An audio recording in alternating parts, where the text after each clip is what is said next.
उन्होंने तो पुछते हैं कि इंतजामात के हो रहे हैं तो हुकूमत की करन जा रही है तो जो एतराज़ात ने उस हवाले नाल के किया जा रहा है। बहरहाल बहुत बहुत शुक्रिया उज़मा कारदार साहबा, तुसीं मेरे प्रोग्राम में शिरकत की। सब तो पहला तो यह दस दो ना कि फिर बसंत मनाई जा रही है पंजाब विच? बिस्मिल्लाहिर्रहमानिर्रहीम। बहुत शुक्रिया तुसी मैनू याद किया ते अपने प्रोग्राम विच इनवाइट सही। किया। देखो लाहौर दियां खुशियां बहाल हो रही ने। मरियम नवाज साहिबा नू क्रेडिट जांदा है जिन्होंने कई साल के बाद एक ओ त्यौहार दोबारा जिंदा करवाया है जिदे नाल अमीर ते गरीब कट्ठे खुशियां मनाते सन, जी जिदे नाल इन्ना रेवन्यू आंदा सी पंजाब विच, खसूसन लाहौर विच पूरी दुनिया तो लोग आंदे सन ते त्यौहार है ठीक। मनाते सन। असी अपनी नलायकी ते अपनी गफलत ते अपनी कम अकली दे नाल खो दिता सी ते चला गया सी दुबई वगैरह ते सही। अबू धाबी उन्होंने मनाना शुरू कर दिता। असी बेचारे जेडे थे रह गए। हुन देखो ना जेडे हादसात हुंदे सन ओदी एक वजह सी। ओदी जी जी वजह सी कि साडा कंट्रोल सही नहीं होंदा या असी हिफाजत नहीं कर सकते लोगों की जानो माल दा। जेड़ा ऑर्डिनेंस पास किया पंजाब असैंबली ने बड़ा सख्त ऑर्डिनेंस सी। कोई आम ऑर्डिनेंस नहीं सी। एदे विच हर चीज का बकायदा लिखिया होया है कि महफूज मुकामात ते बसंत मनाई जा सकती है। कौन ठीक। पतंगा बना सकता है, किस टाइप की डोर बना सकता है, ते हर एक नू रजिस्टर करना। जो नहीं रजिस्टर होएगी ਉਹਦੇ ਖਿਲਾਫ ਐਕਸ਼ਨ ਲਿੱਤਾ ਜਾਏਗਾ। ਤੇ ਤੁਸੀਂ ਵੇਖ ਲਿੱਤਾ ਹੈ जी ਕਿ ਮਰੀਮ ਨਵਾਜ਼ ਸਾਹਿਬਾ ਤੇ ਉਹ ਚੀਫ ਮਿਨਿਸਟਰ ਹੈਗੇ ਨੇ ਕਿ ਉਹ ਹਰ ਚੀਜ਼ ਤੇ ਕੜੀ ਨਜ਼ਰ ਰੱਖਦੇ। ਉਹਨਾਂ ਨੇ ਅਗਰ ਦਬੰਗ ਫੈਸਲਾ ਕੀਤਾ ਹੈ ਕਿ ਕਿਸੇ ਪਹਿਲੇ ਹਿੰਮਤ ਨਹੀਂ ਹੋਈ ਕਿਸੇ ਦੇ ਇਹ ठीक। ਫੈਸਲਾ ਕਰਨ ਦੀ, ਕਿਉਂਕਿ ਸਾਰੇ ਜਿਹੜੇ ਨੇ ਡਰਦੇ ਸਨ ਕਿ ਓਏ ਹੋਏ ਕੋਈ ਵੀ ਅਗਰ ਕੋਈ ਹਾਦਸਾ ਹੋ ਗਿਆ ਕੁਝ ਹੋ ਗਿਆ ਤੇ ਸਾਡਾ ਕੀ जी ਬਣੇਗਾ। ਲੇਕਿਨ ਇਹ ਸੋਚਣ ਵਾਲੀ ਗੱਲ ਸੀ ਕਿ ਅਸੀਂ ਇੰਨੀ ਖੁਸ਼ੀ ਦਾ ਤਿਉਹਾਰ ਸਾਰਿਆਂ ਲੋਕਾਂ ਨੂੰ ਮਹਿਰੂਮ ਕਰ ਦਿੱਤਾ। ਉਹ ਵਿਚਾਰਾ ਗਰੀਬ ਵੀ ਉਸੇ ਖੁਸ਼ੀ ਦੇ ਨਾਲ ਇਹ ਤਿਉਹਾਰ ਮਨਾਉਂਦਾ ਜਿਸ ਤਰ੍ਹਾਂ ਇੱਕ ਅਮੀਰ ਮਨਾਉਂਦਾ ਹੈ। ਤੇ ਕਈ ਲੋਕਾਂ ਦਾ ਚੁੱਲ੍ਹਾ ਵੀ ਜਲਦਾ ਸੀ ਤੇ ਅਸੀਂ ठीक। ਨਲਾਇਕੀ ਡਰ ਨਲਾਇਕੀ ਕਿ ਅਸੀਂ ਕੰਟਰੋਲ ਹੀ ਕੁਝ ਨਹੀਂ ਕਰ ਪਾਏ ਤੇ ਅਸੀਂ ਤਿਉਹਾਰ ਦਾ ਹੀ ਕਲਾਕਾਮਾ ਕਰ ਦਿੱਤਾ। ਤੇ ਹੁਣ ਉਹ ਤਿਉਹਾਰ ਵਾਪਸ ਆਇਆ ਹੈ।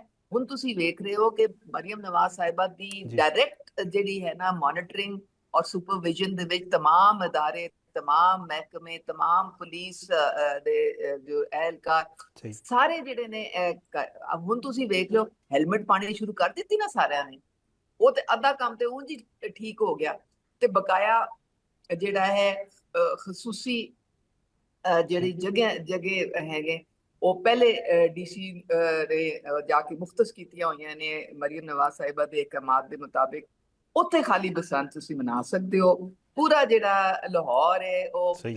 ਜਿਹੜਾ ਉਹ ਦੁਬਾਰਾ ਜਿਹੜਾ ਹੈ ਨਾ ਉਹ ਰੰਗ ਬਰੰਗ ਹੋਣੇ ਜਾ ਰਹੇ ਲੇਕਿਨ ਮਹਿਫੂਜ਼ ਤਰੀਕੇ ਦੇ ਨਾਲ।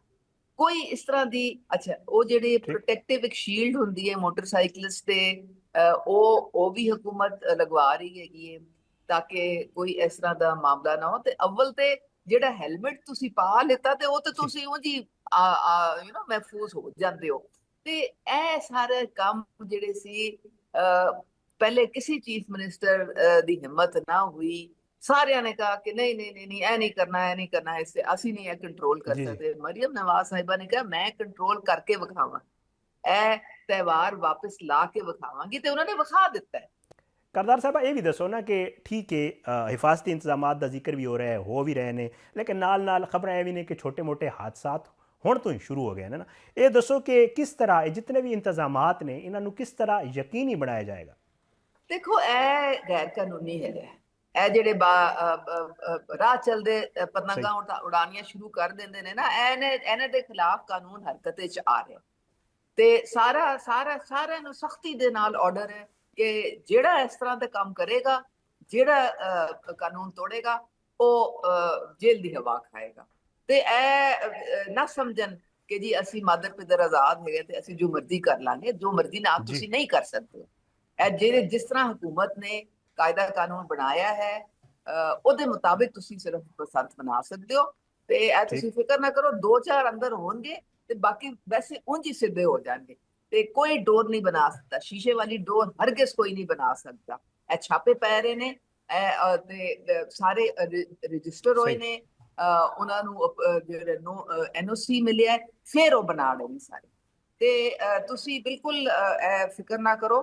ਅਲਹਮਦੁਲਿਲਾ ਜਦ ਇੱਕ ਚੀਜ਼ ਤੁਸੀਂ ਇੱਕ ਪ੍ਰੋਪਰ ਸੁਪਰਵਿਜ਼ਨ ਤੇ ਮੋਨਿਟਰਿੰਗ ਦੇ ਨਾਲ ਕਰਦੇ ਹੋ ਨਾ, तो अल्लाह ताला ਜਿਹੜਾ ਹੈ ਹਰ ਇੱਕ ਨੂੰ ਮਹਿਫੂਜ਼ ਰੱਖਦਾ ਹੈ, ਕਿਉਂਕਿ ਤੁਸੀਂ ਇੱਕ ਕਾਇਦੇ ਕਾਨੂੰਨ ਦੇ ਮੁਤਾਬਿਕ ਕਰ ਰਹੇ, ਤੁਸੀਂ ਇਜਾਜ਼ਤ ਹੀ ਨਹੀਂ ਦੇ ਰਹੇ ਜੋ ਖਤਰਨਾਕ ਕਿਸਮ ਦੀ ਕੋਈ ਚੀਜ਼ ਬਣਨ ਲਈ।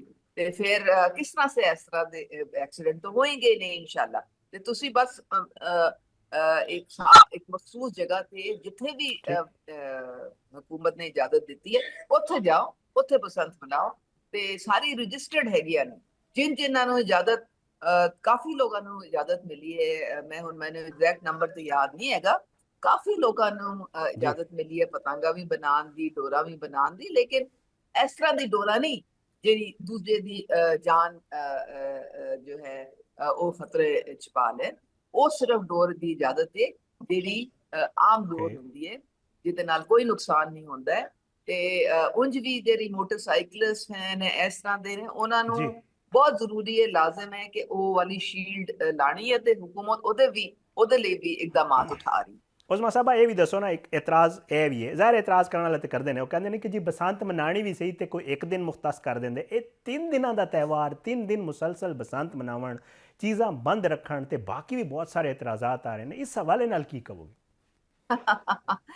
ਦੇਖੋ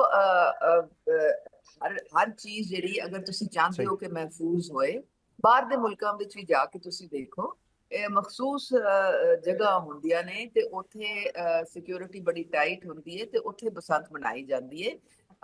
ਤੁਸੀਂ ਇਹ ਰੋਜ਼ ਤੇ ਇਜਾਜ਼ਤ ਨਹੀਂ ਦੇ ਸਕਦੇ ਨਾ, ਕੌਣ ਖਿਆਲ ਰੱਖੇਗਾ, ਕੌਣ ਨਜ਼ਰ ਰੱਖੇਗਾ ਹਰ ਇੱਕ ਤੇ? ਇਹ ਨਹੀਂ ਹੋ ਸਕਦਾ। ਅਗਰ ਤੁਸੀਂ ਇਹਨੂੰ ਮਹਿਫੂਜ਼ ਬਣਾਉਣਾ ਹੈ ਤੇ ਫਿਰ ਉਹਦੇ ਔਕਾਤ ਵੀ ਰੱਖਣੇ ਪੈਣਗੇ, ਉਹਦੇ ਤਾਰੀਖਾਂ ਵੀ ਰੱਖਣੀਆਂ ਪੈਣਗੀਆਂ। ਇੱਕ ਲਿਮਿਟਿਡ ਟਾਈਮ ਜਿਹੜਾ ਹੈ ਉਹਦੇ ਵਿੱਚ ਤੁਸੀਂ ਸਿਰਫ ਬਸੰਤ ਮਨਾਓਗੇ, ਅੱਗੇ ਪਿੱਛੇ ਤੁਹਾਨੂੰ ਇਜਾਜ਼ਤ ਨਹੀਂ ਹੋਏਗੀ। ਇਹ ਸ਼ੁਰੂਆਤ ਹੈਗੀ ਹੈ, ਆਹਿਸਤਾ ਆਹਿਸਤਾ ਆਹਿਸਤਾ ਆਹਿਸਤਾ ਬਿਲਕੁਲ ਮਹਿਫੂਜ਼ ਹੋ ਜਾਏਗੀ ਅਲਹਮਦੁਲਿਲਾ। ਤੇ ਫਿਰ ਥੋੜਾ ਬਹੁਤ ਜਿਹੜੀ ਹੈ ਹੁਕੂਮਤ ਵੀ ਨਰਮੀ ਕਰ ਸਕਦੀ ਹੈ, ਲੇਕਿਨ ਇਸ ਵੇਲੇ ਬਹੁਤ ਸਖਤੀ ਕਰਨੀ ਲਾਜ਼ਮ ਹੈਗੀ ਹੈ, ਕਿਉਂਕਿ ਤੁਹਾਨੂੰ ਪਤਾ ਹੈ ਜਾਨੋ ਮਾਲ ਇੱਕ ਵੀ ਬੰਦਾ ਜਿਹੜਾ ਹੈ ਉਹਦਾ ਅਸੀਂ CM ਸਾਹਿਬਾ ਖੁਦ ਆਪਣੀ ਜ਼ਿੰਮੇਦਾਰੀ ਮਹਿਸੂਸ ਕਰਦੇ ਨੇ, ਤੇ ਕਦੀ ਇਜਾਜ਼ਤ ਨਹੀਂ ਦੇਣਗੇ ਕੋਈ ਐਸੀ ਚੀਜ਼। ਤੁਸੀਂ ਰਾਹ ਚੱਲਦੇ ਕਿਸੇ ਸੜਕ ਤੇ ਪਤੰਗਾ ਉਡਾਉਣਾ ਸ਼ੁਰੂ ਕਰ ਰਹੇ ਹੋ, ਕੋਈ ਜੋ ਮਰਜ਼ੀ ਕਰ ਲਓ, ਤੇ ਇਹਦੀ ਇਜਾਜ਼ਤ ਨਹੀਂ ਦਿੱਤੀ ਜਾ ਸਕਦੀ। ਬੜੀ ਇਹ ਭਾਰੀ ਜ਼ਿੰਮੇਦਾਰੀ ਹੈ, ਤੇ ਉਹਦੇ ਲਈ ਜੋ ਵੀ ਪ੍ਰੀਕਾਸ਼ਨ ਤੇ ਜੋ ਵੀ ਐਕਸ਼ਨ ਲੈਣਾ ਪਏ ਉਹ CM ਸਾਹਿਬਾ ਆਪਣੀ तमाम ਟੀਮ ਦੇ ਨਾਲ ਲੈ ਰਹੇ ਨੇ। ਉਸਮਾ ਸਾਹਿਬਾ ਇੱਕ ਹੋਰ ਬੜਾ ਤੁਹਾਨੂੰ ਪਤਾ ਸੋਸ਼ਲ ਮੀਡੀਆ ਤੇ ਅੱਜਕੱਲ ਬੜਾ ਚੱਲ ਰਿਹਾ ਹੈ ਕਿ ਇੱਕ ਤੇ ਤੁਸੀਂ ਪਾਬੰਦੀ ਲਾ ਦਿੱਤੀ ਗਾਣਿਆਂ ਤੇ ਜੀ ਕਿ ਇਹ ਗਾਣਾ ਨਹੀਂ ਚੱਲੇਗਾ, ਤੇ ਨਾਲ ਅੱਜ ਪਤਾ ਚੱਲਿਆ ਕਿ ਕੁਝ ਸ਼ਾਇਦ ਕੁਝ ਮਖਸੂਸ ਕਿਸਮ ਦੇ ਜਿਹੜਾ ਹੈ ਉਹ ਪਤੰਗ ਵੀ ਬਣਾਉਣ ਤੇ ਜਿਹੜਾ ਹੈ ਉਹ ਵੀ ਪਾਬੰਦੀ ਹੈ, ਤੇ ਉਡਾਣ ਤੇ ਕੋਈ ਖੌਫ ਹੈ? ਸਪੈਸ਼ਲੀ ਮੈਂ ਪਾਕਿਸਤਾਨ ਤਹਿਰੀਕ ਇਨਸਾਫ ਤੇ ਬਾਨੀ ਚੇਅਰਮੈਨ ਦੇ ਨਾਲ ਗੱਲ ਕਰਾਂਗਾ। ਪਾਕਿਸਤਾਨ ਤਹਿਰੀਕ ਇਨਸਾਫ ਦੇ ਤੁਹਾਨੂੰ ਲੱਗ ਰਿਹਾ ਸੀ ਕਿ ਉਹ ਕਹਿ ਰਹੇ ਨੇ ਕਿ ਸ਼ਾਇਦ ਤੁਹਾਨੂੰ ਇਹ ਲੱਗ ਰਿਹਾ ਸੀ ਕਿ PTI ਵਾਲੇ ਗੁੱਡੇ ਜ਼ਿਆਦਾ ਉਡਾਣਗੇ ਤੇ ਉਹਦੇ ਉੱਤੇ ਜਿਹੜਾ ਹੈ ਉਹ ਬਾਨੀ ਦੀਆਂ ਤਸਵੀਰਾਂ ਲਾਣੀਆਂ, ਉਹਨਾਂ ਤੇ ਗਾਣੇ ਸ਼ਾਣੇ ਵੀ ਚਲਾਣੇ, ਇਸ ਵਾਸਤੇ ਪਾਬੰਦੀ ਲਾਈ ਤੁਸੀਂ ਗਾਣਿਆਂ ਤੇ ਗੁੱਡਿਆਂ ਤੇ? ਦੇਖੋ ਤੁਸੀਂ ਇਸ ਤਿਉਹਾਰ ਨੂੰ ਤਿਉਹਾਰ ਹੀ ਰਹਿਣ ਦਿਓ, ਇਹ ਸਿਆਸਤ ਦੀ ਨਜ਼ਰ ਨਾ ਕਰੋ। ਦੇਖੋ ਐਸਾ ਜੇ ਇਹਨਾਂ ਨੇ ਕੀ ਡਰਾਮੇ ਕੀਤੇ ਬਾਹਰ, ਤੁਹਾਨੂੰ ਨਹੀਂ ਯਾਦ? ਬਾਹਰ ਕ੍ਰਿਕਟ ਮੈਚ ਹੋ ਰਿਹਾ ਸੀ ਤੇ ਇਹ ਜਹਾਜ਼ ਉਡਾ ਰਹੇ ਸੀ ਤੇ ਪਿੱਛੇ ਉਹਨਾਂ ਦੇ ਸਾਰੇ ਜਿਹੜੇ ਇਦਾਰਿਆਂ ਦੇ ਖਿਲਾਫ ਜ਼ਹਿਰ ਉਗਲ ਰਹੇ ਸੀ, ਪਤਾ ਨਹੀਂ ਕੀ ਕੁਝ ਇਹ ਲੋਕੀ ਕਰਦੇ ਰਹੇ ਨੇ। ਇਹਨਾਂ ਨੇ ਤੇ ਅਤ ਖੁਦਾ ਦੀ ਵੈਰ ਇਹਨਾਂ ਨੇ ਕੀਤੀ ਹੋਈ ਹੈ। ਇਹਨਾਂ ਇੱਥੇ ਚੈਨ ਨਾਲ ਬਹਿੰਦੇ ਨੇ ਨਾ ਬਾਹਰ ਬਹਿੰਦੇ ਨੇ, ਤੇ ਪੂਰੀ ਦੁਨੀਆ 'ਚ ਇਹਨਾਂ ਨੇ ਠੇਕਾ ਲਿੱਤਾ ਹੋਇਆ ਕਿ ਇਹਨਾਂ ਨੇ ਪਾਕਿਸਤਾਨ ਦਾ ਨਾਂ ਬਦਨਾਮ ਕਰਨਾ ਹੈ। ਤੇ ਇਸ ਤਰ੍ਹਾਂ ਦੀ ਹਰਕਤ ਇਹਨਾਂ ਦੀ ਇਜਾਜ਼ਤ ਨਹੀਂ ਅਸੀਂ ਦੇ ਸਕਦੇ। ਅਸੀਂ ਇਹ ਬਿਲਕੁਲ ਗੈਰ ਸਿਆਸੀ ਮਾਹੌਲ ਰੱਖਣਾ ਚਾਹੁੰਦੇ ਹਾਂ। ਅਸੀਂ ਚਾਹੁੰਦੇ ਹਾਂ ਕਿ ਬਸੰਤ ਜਿਹੜੀ ਸਾਲਾਂ ਸਾਲ ਤੋਂ ਹੁਣ ਬੰਦ ਸੀ, ਲੋਕੀ ਮਹਿਰੂਮ ਹੋ ਗਏ ਸੀ, ਅਗਰ ਅਸੀਂ ਇਹ ਹਿੰਮਤ ਤੇ ਹੌਸਲਾ ਔਰ ਪੋਲੀਟੀਕਲ ਵਿਲ ਦਿਖਾਈ ਹੈ ਕਿ ਅਸੀਂ ਇਹ ਤਿਉਹਾਰ ਵਾਪਸ ਲੈ ਕੇ ਆਣਾ ਹੈ, ਤੇ ਉਹਦੀ ਜ਼ਿੰਮੇਵਾਰੀ ਵੀ ਬਹੁਤ ਭਾਰੀ ਹੈਗੀ ਹੈ। ਤੁਸੀਂ ਇਸ ਤਰ੍ਹਾਂ ਸਿਆਸੀ ਦੰਗਲ ਸ਼ੁਰੂ ਕਰ ਦੇਵੋ ਤੇ ਇਹ ਹੋ ਜਾਏ ਤੇ ਹੋ ਜਾਏ, ਇਹ ਤੁਸੀਂ ਤਿਉਹਾਰ ਨੂੰ ਤਿਉਹਾਰ ਹੀ ਰਹਿੰਦੇ। ਲੋਕਾਂ ਨੂੰ ਇੰਜੋਏ ਕਰਨ ਦਿਓ। ਉਜ਼ਮਾ ਸਾਹਿਬ ਆਖਿਰ ਦੱਸ ਦਿਓ ਕਿ ਉਮੀਦ ਰੱਖੀਏ ਇਨਸ਼ਾਅੱਲਾ ਕਿ ਸੀਐਮ ਸਾਹਿਬਾ ਕੋਸ਼ਿਸ਼ ਕਰ ਰਹੀਆਂ ਨੇ ਤੇ ਬਾਕੀ ਵੀ ਤਿਉਹਾਰ ਜਿਹੜੇ ਨੇ ਪੰਜਾਬ ਦੇ ਉਹ ਵੀ ਵਾਪਸ ਆ ਰਹੇ ਨੇ, ਮੇਲੇ ਠੇਲੇ ਲੱਗਣਗੇ ਤੇ ਇਨਸ਼ਾਅੱਲਾ ਜਿਹੜਾ ਹੈ ਉਹ ਖੂਬ ਫੈਸਟੀਵਿਟੀ ਹੋਏਗੀ ਪੰਜਾਬ ਵਿੱਚ, ਐਕਸਪੈਕਟ ਕਰੀਏ। ਬਿਲਕੁਲ ਆਣਗੇ ਜੀ। ਦੇਖੋ ਨਾ ਕਿੰਨਿਆਂ ਲੋਕਾਂ ਦਾ ਚੁੱਲ੍ਹਾ ਜਲਦਾ ਹੈ, ਕਿੰਨਿਆਂ ਲੋਕੀ ਪੂਰੇ ਦੁਨੀਆ ਤੋਂ ਆਉਂਦੇ ਨੇ, ਪੂਰੇ ਮੁਲਕ ਤੋਂ ਆਉਂਦੇ ਨੇ, ਆਉਂਦੇ ਨੇ, ਹੋਟਲ ਸਾਰੇ ਭਰ ਜਾਂਦੇ ਨੇ, ਸਾਰੀਆਂ ਉੱਥੇ ਕਾਰੋਬਾਰ ਲੋਕਾਂ ਦੇ ਚੱਲਦੇ ਨੇ, ਰੈਵਨਿਊ ਆਉਂਦਾ ਹੈ, ਗਹਿਮਾ ਗਹਿਮੀ ਹੁੰਦੀ ਹੈ, ਤੇ ਕਿਉਂ ਅਸੀਂ ਫਿਰ ਆਪਣੇ ਆਪ ਨੂੰ ਇਸ ਤੋਂ ਮਹਿਰੂਮ ਕਰਨਾ ਚਾਹੁੰਦੇ ਹਾਂ। ਬਹੁਤ ਬਹੁਤ ਸ਼ੁਕਰੀਆ ਉਜ਼ਮਾ ਕਾਰਦਾਰ ਸਾਹਿਬਾ, ਤੁਸੀਂ ਪ੍ਰੋਗਰਾਮ ਵਿੱਚ ਸ਼ਿਰਕਤ ਕੀਤੀ ਤੇ ਆਇੰਦਾ ਵੀ ਇਨਸ਼ਾਅੱਲਾ ਤੁਹਾਨੂੰ ਜ਼ਹਿਮਤ ਦਿੰਦੇ ਰਹਾਂਗੇ।